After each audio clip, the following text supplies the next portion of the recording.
शङ्कर हर हर शङ्कर जय जय शङ्कर हर हर शङ्कर। ॐ श्रीगुरुभ्यो नमः। हरिः ॐ।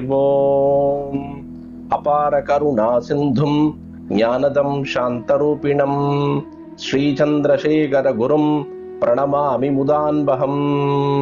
श्रीगुरुचरणारविन्दाभ्यां नमः।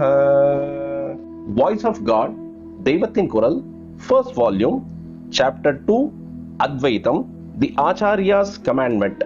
Sri Adi Shankara Bhagavad-pada's important commandment to us in the Peetas which have come down in his name is that we should always engage in meditating on the Lord, that is Ishvara Dhyana, and make others also meditate.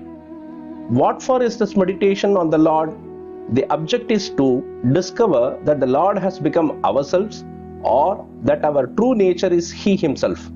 How to find out what we are?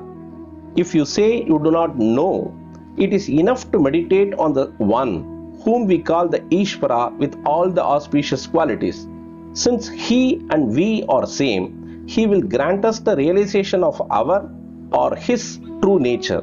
When thus He and we become one, all attributes will go and what remains will be attributeless. We send the children to school. If they do not conduct themselves properly, we say that the teacher is no good. Similarly, if you do not conduct yourselves in the right way, it will mean that I, who is said to be your Guru, am no good.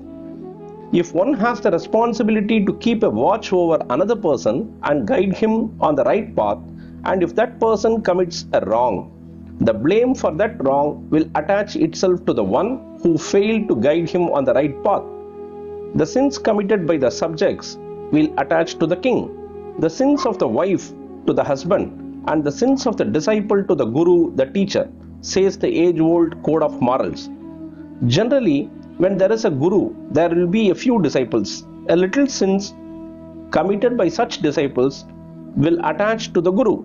If one is a Jagat Guru, that is the world teacher, how much sin will get attached to him? The entire sins of the world will become his. The only way to wipe out the sins is meditation on the Lord. It is for this reason that Bhagavad-pada has ordained us, make the people take to meditation. If they do not, you meditate for them also additionally. I am trying to discharge that duty as best as I can. I try to meditate on behalf of all of you, but to the extent all of you meditate yourselves, the burden on me will be less. In order to cleanse the mind, to bear the fruits of past deeds, and to refrain from committing fresh sins, everyone must meditate as much as possible. If there is a strong determination, time can also be found. If there is a strong determination, time can always be found. If the time spent in idle chat and on newspaper comments is curtailed, time required for meditation will be definitely found, which gives permanent shreyas. Engaging in meditation should be considered the first duty in everyday life. Whether one is rich or poor, whether there is sorrow or joy, sound health or ill health, meditation shall always be done as much as possible. Apart from our practicing meditation, we shall persuade others who are close to us to meditate. One should not get angry if they do not meditate. They should be told lovingly and in a manner they react favorably. If something is told with love, even hard-hearted persons will soften. I have placed before you Bhagavad-pada's commandment to us. Meditate, tell others also to meditate. Whether I make you meditate or not, to the extent that I have conveyed to you Adi Acharya's commandment, engage in meditation, I have done my duty. Because of you, I had the good fortune to convey the Acharya's commandment. You are fortunate to hear it. Because of you, I have profited by doing a part of my duty. You have also heard and come to know the means for realizing spiritual gain. We have gained mutually. Absorb this well in your mind and profit by it fully. May Lord Parameshwara shower His blessings on all so that they can follow the right path, and when this life comes to an end, can have the satisfaction and strong faith. We have gained the fruits of having had this life. We can now pass away without fear. With mind having got spoiled, we have committed innumerable sins. If meditation on the Lord had been practiced from childhood, by this time considerable amount of sins would have been wiped out. On the contrary, we are incurring more and more sins. For as many days we meditate on the lotus feet of the Lord, we have experienced the fruits of having this life. That is the gain for having taken this life. Each one should ask himself or herself for how long he or she meditates. Every day we are engaged in several activities, but we would have spent very little time on meditation on the Lord. If we had spent on meditation on the Lord the time wasted in idle talks and other wasteful ways, we need not now fear of the load of sins. Now the load goes on increasing. We have come into this world. Without exception, everyone has to go.